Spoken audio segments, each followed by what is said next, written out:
मुझे बताएं कि खान साहब ने एक मर्तबा फिर दरवाजे बंद कर दिए हैं। पहले जो है वो कहा गया था कि नहीं बात करेंगे हुकूमत से, मत कीजिएगा, इस्टेब्लिशमेंट से भी बात नहीं करनी, मगर अब अपने ही लोगों को मना कर दिया है कि जो जो इस्टेब्लिशमेंट से राब्ते में है बात ना करें। दरवाजे बंद कर दिए, कोई खिड़की खुलने की गुंजाइश है कि नहीं है? बहुत शुक्रिया फरवा। देखें, हम आपस में जब सारे दोस्त बैठते हैं ना, पुराने जो पीटीआई वाले थे, खासतौर से फवाद चौधरी, अली जैदी, असद उमर और दीगर दोस्त, तो हम हमेशा ये बात करते हैं कि एक बड़ी गलती खान साहब ने की कि हाइंडसाइट देखते हैं ना 2020 क्या है, तो उसमें बड़ी गलती खान साहब ने ये की कि उन्होंने हम सबको बुला के जिन जिन के रवाबित थे पाकिस्तान फौज के साथ या इस्टेब्लिशमेंट के साथ, उन सारों को बुला के उन्होंने कहा कि जी पुल द प्लग, अब कोई बात नहीं करेगा, आप उनसे किसी ने बात नहीं करनी। और मेरा ख्याल है कि बजाय उस वक्त हमें उनकी बात मानने के, हमें इस पर इंसिस्ट करना चाहिए था कि ये गलत फैसला है। और वो एक गलत फैसला इस तरह साबित हुआ कि जब हम लोग पीछे हट गए और हमने राब्ते मुनक़ता कर लिए और कोई सेम वॉइस रही नहीं, तो ऐसे लोग बीच में आ गए और ऐसे लोग बात करना शुरू कर दिए लोगों ने जिनको कोई सियासत की समझ बूझ नहीं थी, और जिससे मामलात मजीद खराबी की तरफ गए। मैं आज भी ये समझता हूँ कि पाकिस्तान तहरीक इंसाफ को इस्टेब्लिशमेंट के साथ और इस्टेब्लिशमेंट को पाकिस्तान तहरीक इंसाफ के साथ बात करने की ज़रूरत है। पाकिस्तान तहरीक इंसाफ हिंदुस्तान की जमात नहीं है, इस्टेब्लिशमेंट ये हिंदुस्तान की इस्टेब्लिशमेंट नहीं है। हम सबको एक दूसरे को बर्दाश्त करके एक दूसरे के साथ चलना पड़ेगा। हम सब पाकिस्तानी हैं, जितनी आप पाकिस्तानी हैं उतना मैं भी पाकिस्तानी। अच्छा, ये आपने कहा कि ऐसे लोग आ जाएंगे, इमरान इस्माइल साहब, ड्यू रिस्पेक्ट, ये ऐसे लोग वही हैं जिनके बारे में हनीफ अब्बासी साहब भी कह रहे थे कि आपकी पार्टी में हमारे लोग मौजूद हैं? नहीं, ये तो बेचारे खुद ही सियासी यतीम है ना, फॉर्म 47 पे आए हुए हैं। ये किसी को क्या बताएंगे कि हमारे लोग, इनके पास खुद अपने लोग नहीं है तो इन्होंने कहीं क्या भेजने हैं लोग।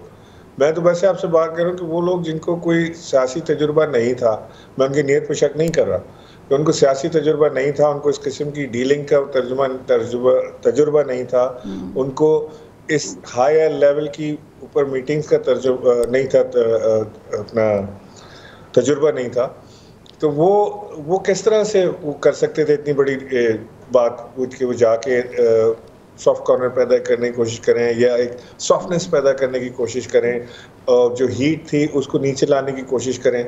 वो तो उल्टा उन्होंने इतना रंग बिखेरा उसके अंदर कि वो वहाँ जाके कुछ कहते थे, यहाँ आके कुछ कहते थे, और वो एक अजीब सा सिस्टम बन गया।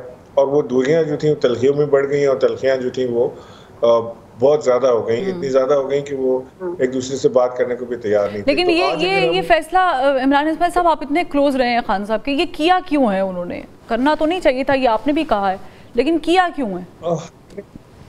मेरा ख्याल है कि ये फैसला सूदमंद साबित नहीं होगा, लेकिन खान साहब बेहतर जानते हैं। मैं इस वक्त पीटीआई के लोगों से इन टच नहीं हूँ जो इस वक्त एक्टिव सियासत है, जो एक्टिव सियासत कर रहे हैं, मैं उनके साथ इन टच नहीं हूँ।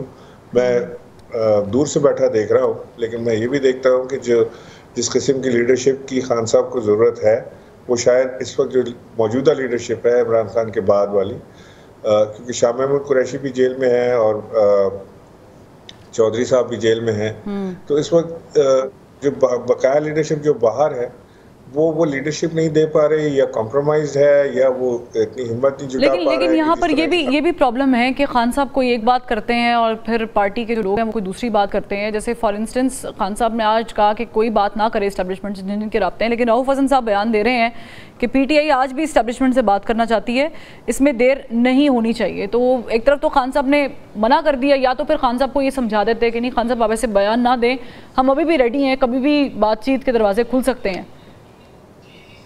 ये किसने बयान दिया? ये रऊफ हसन साहब ने की।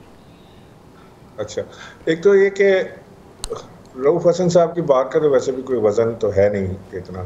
दूसरा ये कि इमरान खान साहब की बहुत लिमिटेड इस वक्त इंफॉर्मेशन बेस है कि ना उनके पास मोबाइल है, ना उनके पास टीवी है, जो उनको जेल में कुछ लोग बता देते होंगे, या कोई जो मुलाकाती आते हैं जो बता देते हैं, तो उनको एक वन वे इंफॉर्मेशन मिलती है, उसकी बेसिस पर वो अपने फैसले करते हैं। जाहिर है कि उनकी मजबूरी है, तो उनके पास जेल में सिर्फ वो कहते हैं, शिकायत भी उन्होंने की कि वहाँ से पीटीवी आता है जिसमें सब अच्छा है नज़र आता है, तो वो वहाँ से वो अपनी इंफॉर्मेशन बेस अगर वहाँ से जनरेट कर रहे हैं। आज की वर्ल्ड दुनिया में आप सोचें कि अगर मैं आपका मोबाइल पे इंटरनेट बंद कर दूं या मोबाइल ही आपसे ले लूं और आपका इंफॉर्मेशन बेस से पीटीवी रहे, तो फिर आपके फैसलों में गलतियां हो सकती हैं शुमार। मेरा ऐसा मानना है कि इस्टेब्लिशमेंट से बातचीत जारी रखनी चाहिए, एक कदम पीछे हट के हीट को थोड़ा कम करना चाहिए और बैठ के रास्ते का मसले का हल निकालना चाहिए। अच्छा, अगर नहीं करेंगे। हाँ, अच्छा, एक बयान खान साहब ने ज़ाहिर के और दिया है, वो